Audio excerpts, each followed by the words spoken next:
Well, good morning. You can take the message outline from your bulletin.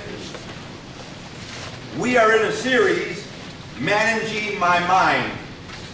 And last week, we looked at 9 ways we can manage our thoughts. And we said we're going to go through them fairly quickly because we're going to be discussing them in detail in this series. But the 8th way we said we can manage our thoughts was by having the mind of Christ and to think like Christ, and that's going to be the focus of this message. In the Old Testament, the question was asked in Isaiah 40 verse 13, who has understood the mind of the Lord? Paul responds in the New Testament in 1 Corinthians 2:16, we can understand these things, for we have the mind of Christ. So what does it mean to have the mind of Christ? You've heard that phrase a lot of times, the mind of Christ. 2 things. First, it means to think like Christ, that is, to have similar thoughts. And second, it means to have the same reaction to life. So to have the mind of Christ means simply to think and act like Jesus. But here's my question. What does that look like in real life? We can talk about having the mind of Christ and thinking and acting like Jesus all day long, and it's still going to be in the abstract. What does it look like on a practical, everyday basis? So we're going to look at 10 characteristics of a believer who has the mind of Christ. And we'll look at some of these pretty quickly because we'll be discussing them in detail in the coming messages. Now, in most of these passages, Jesus is speaking. So number 1, to have the mind of Christ means I know who I am. Now, I need to explain this. I'm not talking about knowing your name. I assume you pretty much know your name, right? I'm not talking about what is on your Alabama driver's license. I am talking about knowing who you are in your relationship to God as a believer. Jesus had no fuzzy thinking as to his identity. No fuzzy thinking. I thought you'd like that. I thought I was going to get more reaction. During the week when I was going over this, I said the fuzzy thinking is going to make them laugh. More than 15 times, Jesus defined himself to others. He said, I am the bread of life in John 6. I am the light of the world in John 8. I am the good shepherd in John 10.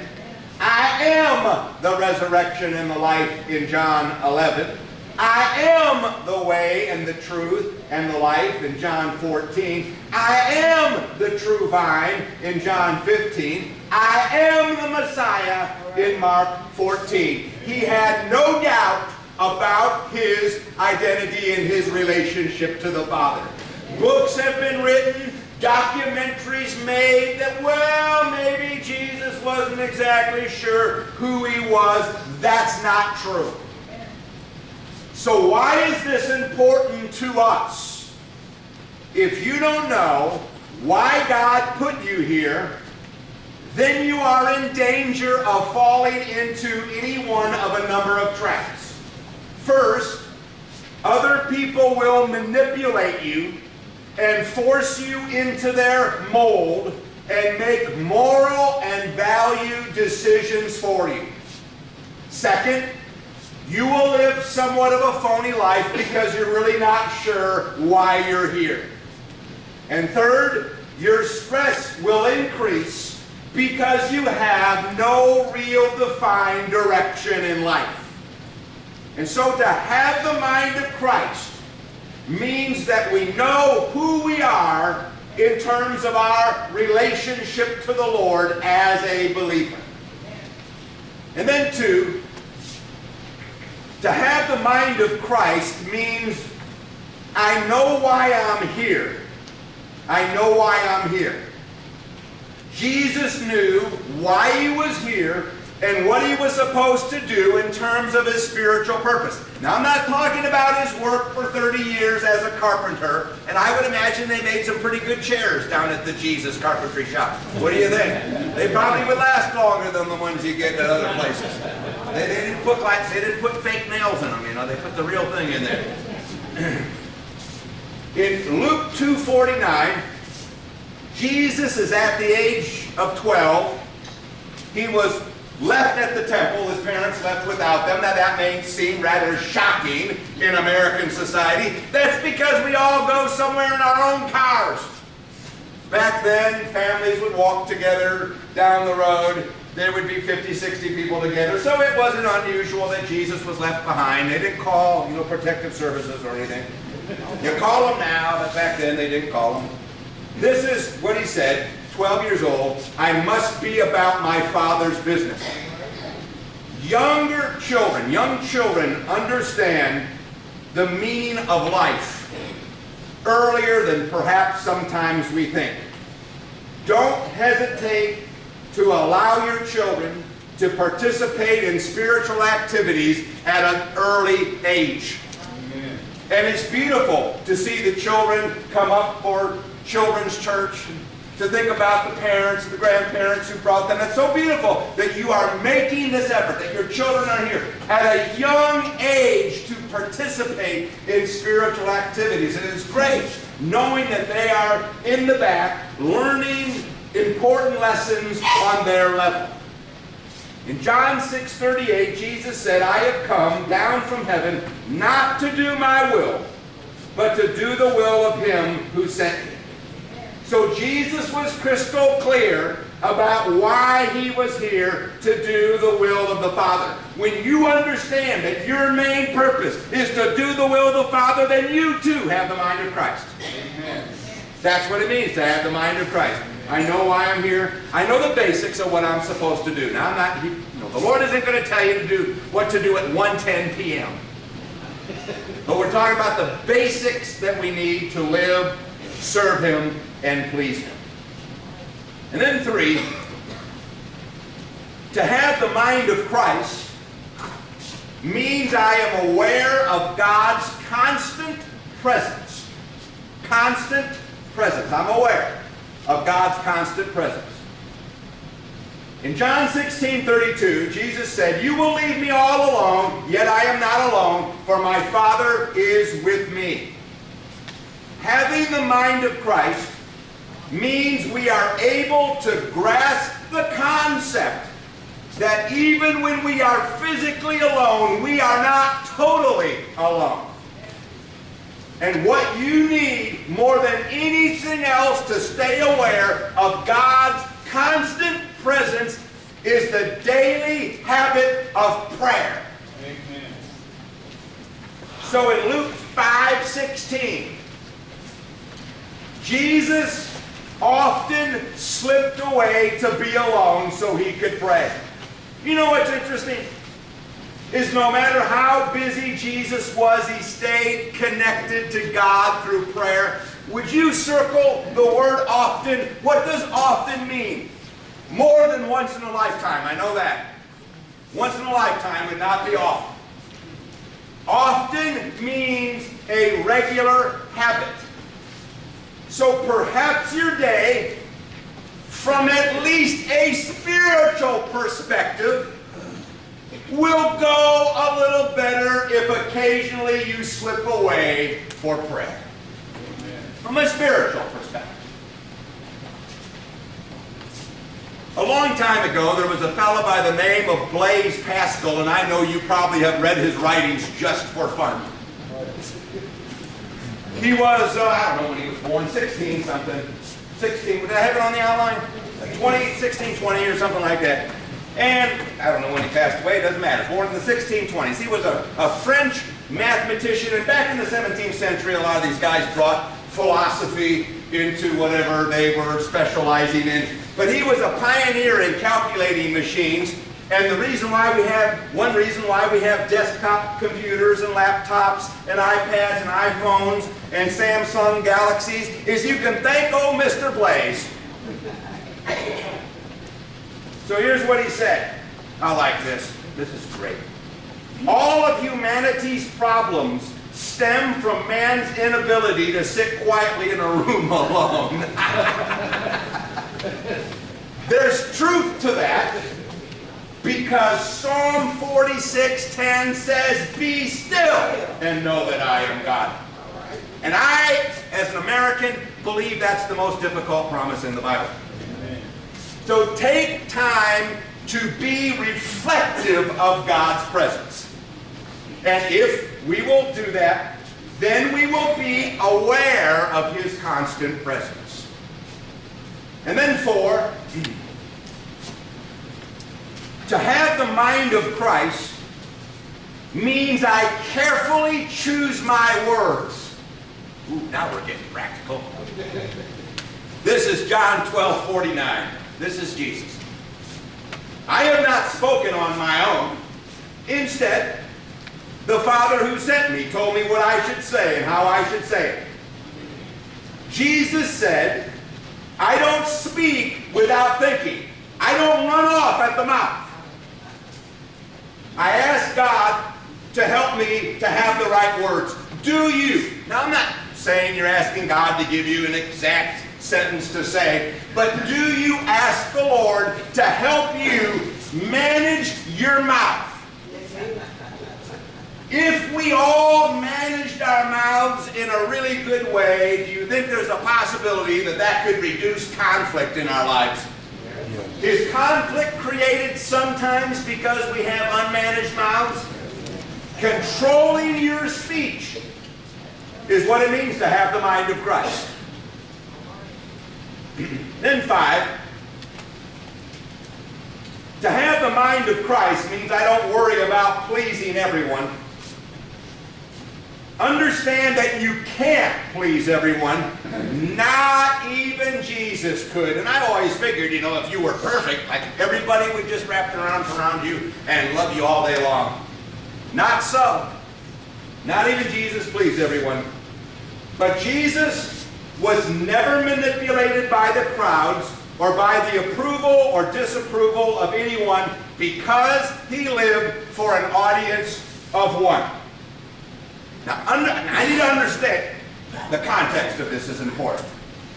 I am not talking about you adjusting your habits to please your spouse. That's not what this is about. In marriage, you have to know how to negotiate a little bit, right? You have to know how to compromise a little bit, right? You have to know how to give up all your rights. You have to know how to be flexible. You have to lean this way a little bit over here, then you're going to lean this way a little bit there, and you kind of have to bend back, bend forward, and all that. Because in marriage, you are seeking to please your spouse. Amen. I'm not talking about that. And I'm not talking about pleasing your boss. You please your boss so you can move up the corporate ladder. That's not what this is about.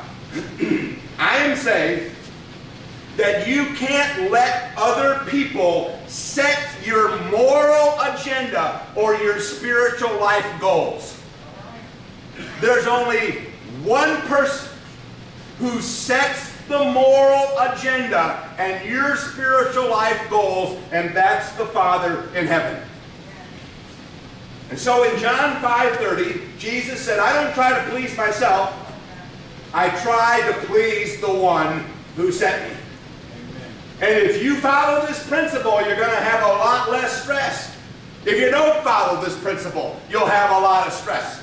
Because just about the time you get Group A pleased, Group B is upset with you.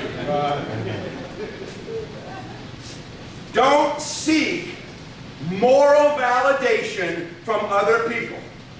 There's only one person you're interested in pleasing in the area of morality, and that is the Father in heaven. Amen. And then 6. See how fast these are going? You're shocked that we're at number 6.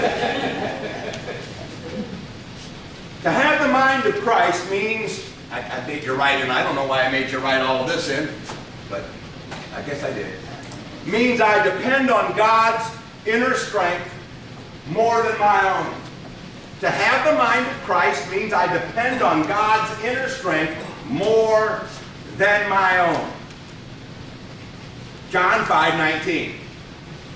Jesus gave them this answer. I tell you the truth. The Son can do nothing by himself. He can do only what he sees his Father doing, because whatever the Father does, the Son also does. How do you know if you are trying to do everything by your own power? You are tired and completely frustrated with every aspect of your life. So in 2 Timothy 1:7, God gives us a spirit of power, love, and self-control. Human power, human stamina, human energy runs out. That's why you need the power of the Spirit through the Word to keep you going in the right direction biblically and morally. And we'll talk about that later in this series. And then 7, to have the mind of Christ. These could be getting tougher. I just was thinking, well, maybe each one's getting a little tougher. To have the mind of Christ means I forgive those who have hurt me. This is the hallmark of Jesus that sets him apart from every other religious leader in history. Luke 23, on the cross, Jesus said, Father, forgive them, for they do not know what they are doing.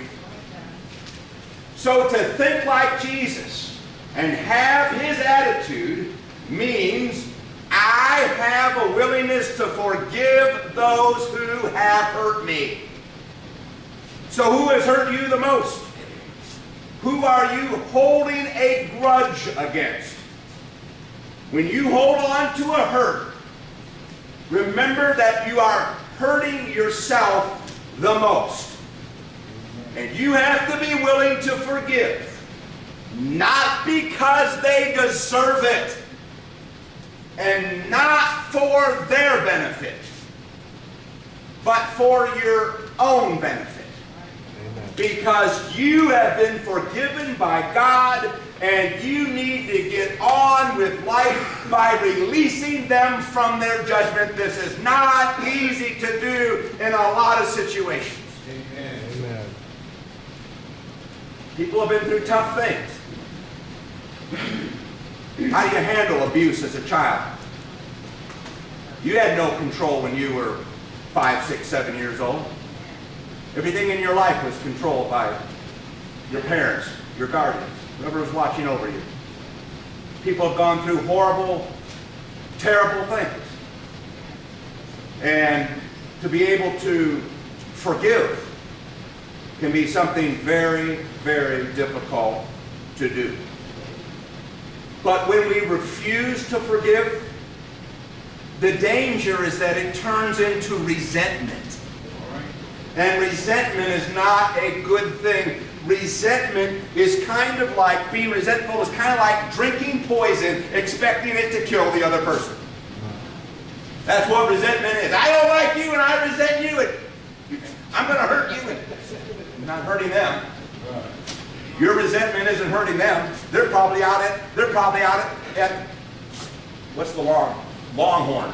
Is it Long Star or Longhorn? It's Lone Star. There's a Lone Star something. But it's Longhorn Steakhouse. Well, you can see that I haven't been there lately. You're resentful, but they're at Outback. I know Outback. They're not worried about you. You're just hurting yourself. So look at Matthew 5:44. This is in the Sermon on the Mount. I say to you, love your enemies. That doesn't mean get all moochy-moochy with them. To biblically love them just means you will good toward them, even though they may be not people you like a whole lot. I say to you, love your enemies, bless them that curse you, do good to them that hate you, and pray for them which despitefully use you and persecute you. Now, would you circle the main underlined verbs? They're already underlined, but if you will just circle those verbs: love, bless, do good. Do good's 2 words in the English. In the original language, it only takes 1 word. We have to do it in 2 in English. And pray. Now, you've circled it on your outline. Look at the verse with the words circled. Love, bless, do good, pray. That's what it means to have the mind of Christ. And then 8. To have the mind of Christ means I am willing to serve others. I am willing to serve others.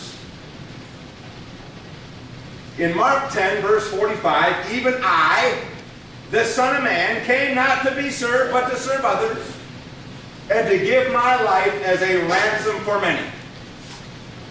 So circle the verbal phrases. Circle to serve others and to give. We can serve and give like Jesus. Now, obviously, we cannot give ourselves, our bodies, as a ransom for all the sins of the world, but we can love and give sacrificial service in a similar way as Jesus did. So in 1 John 3:16, this is the other John 3:16. We're all familiar with John 3:16. You know, God so loved the world. That's good. That's a good one. How about 1 John 3:16? It's about as good. This is how we know what love is. This is how we know it. This one's a little tougher than John 3:16. Jesus Christ laid down his life for us, and we ought to lay down our lives for our brothers and sisters. Whoa! Whoa, whoa. Yeah, maybe I have a little ways to go in my Christian maturity. So a long time ago, there was a guy by the name of Tertullian. He was born in 155 AD. He was actually born in North Africa. Eventually went across the Mediterranean Sea, and he lived in Rome, became famous over there. He wrote his Apology, which means his defense of Christianity. And this is what Tertullian said: "Behold, how they love one another. They are ready to die for one another."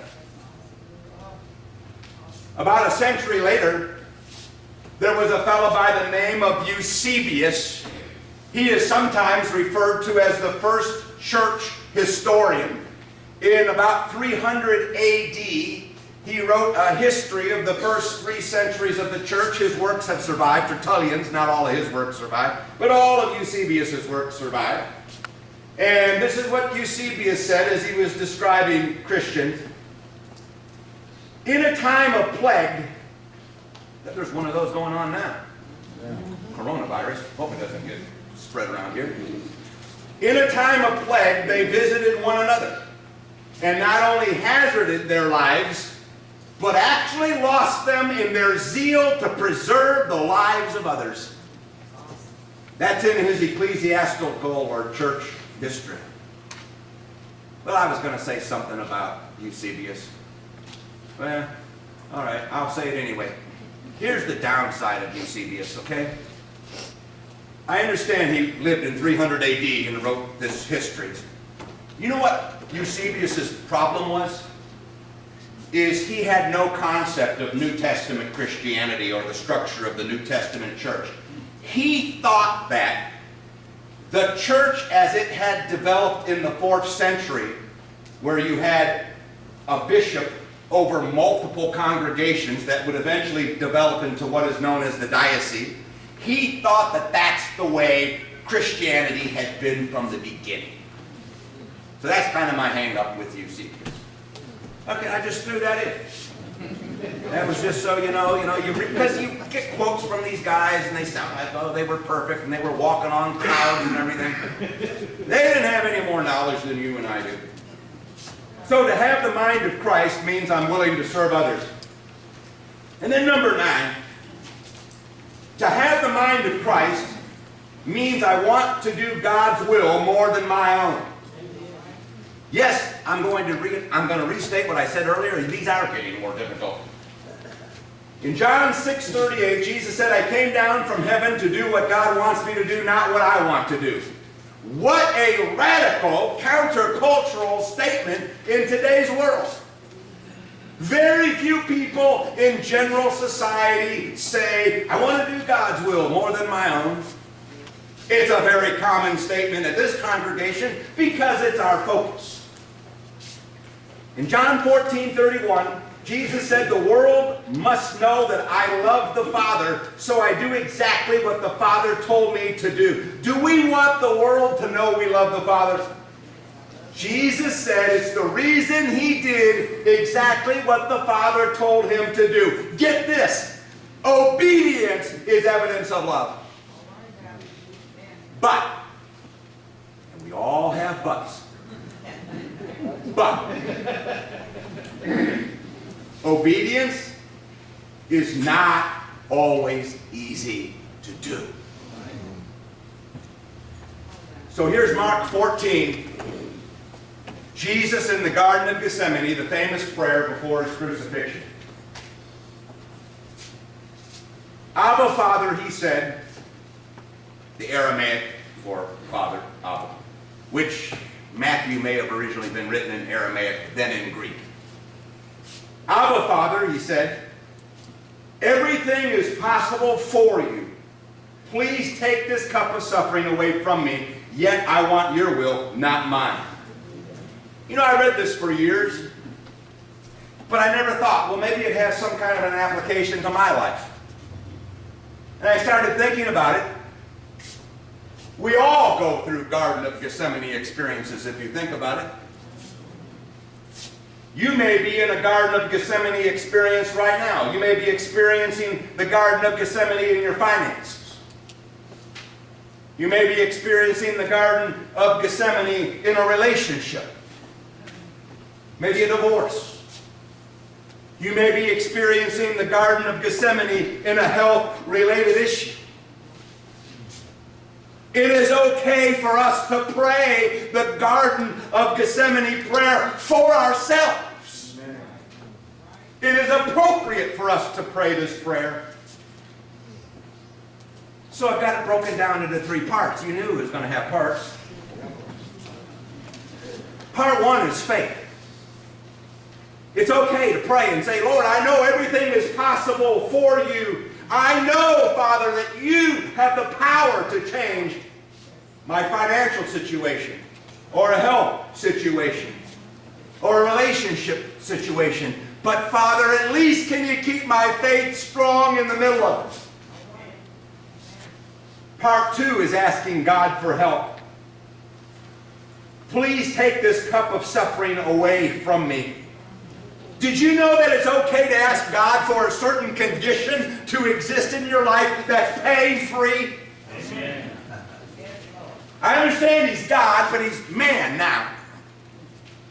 As a man, as a woman, you don't want to go through pain. Nobody wants to go through pain. Amen. It's okay to say, Lord, I would love for the condition to exist where I don't have to experience pain. Amen. All right, you can pray that. And then part 3, this is where it gets tough, is surrender. Yet I want your will, not mine. Even though I am asking you to take away this cup, I'm asking you to take away this pain because me, Jesus, as a man, I don't want to go to the cross. Nobody wants to go to a cross. But I surrender to you. And a few weeks ago I realized it takes an incredible amount of spiritual maturity to pray the Garden of Gethsemane prayer. I want God's will to be done more than mine. And then 10, to have the mind of Christ means I think with an eternal perspective. I think with an eternal perspective. Having the mind of Christ means you understand there is more to life than the here and now. This is how Jesus handled the pain of the cross. How did Jesus handle the pain of the cross? Well, he had an eternal perspective.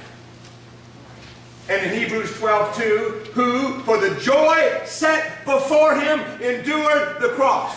All that pain, he's thinking, well, beyond this is better. Beyond this is better. Scorning its shame, and sat down at the right hand of the throne of God. So Jesus had an eternal perspective. Do you? Do I? Do we? So on a practical basis, how do I attain, not obtain? Obtain, it's given to you. Attain, you're doing some things to receive it. On a practical basis, how do I attain the mind of Christ? First, study Jesus' life and his words in the Bible. This is Hebrews 12:2 in the Message paraphrase. Keep your eyes on Jesus, who both began and finished this race we're in. Watch this. Study how he did it. So study how Jesus ran the race of life, and the more you study it, the more you'll develop the mind of Christ. And then second, ask God to help you apply the meaning of the biblical text to your life. It's okay. It's okay to pray that. Say, Lord, help me to have an application of this. Psalm 119:18, which kind of sounds like a prayer. It says, open my eyes that I may see wonderful things in your law. This is what we have talked about before. It's called the biblical principle of illumination. It's discussed in detail in Ephesians 3. You read, and the Spirit through the Word helps you to understand, and it changes your perspective. That's illumination. So what we're talking about in these 10 characteristics of the mind of Christ has the power to bring revival to your heart, revival to your home, revival to your relationships. I am not promising you a pain-free life. No. I am promising that if you will do these things, I will do these things, we will do these things, that our faith will stay intact. That's the promise.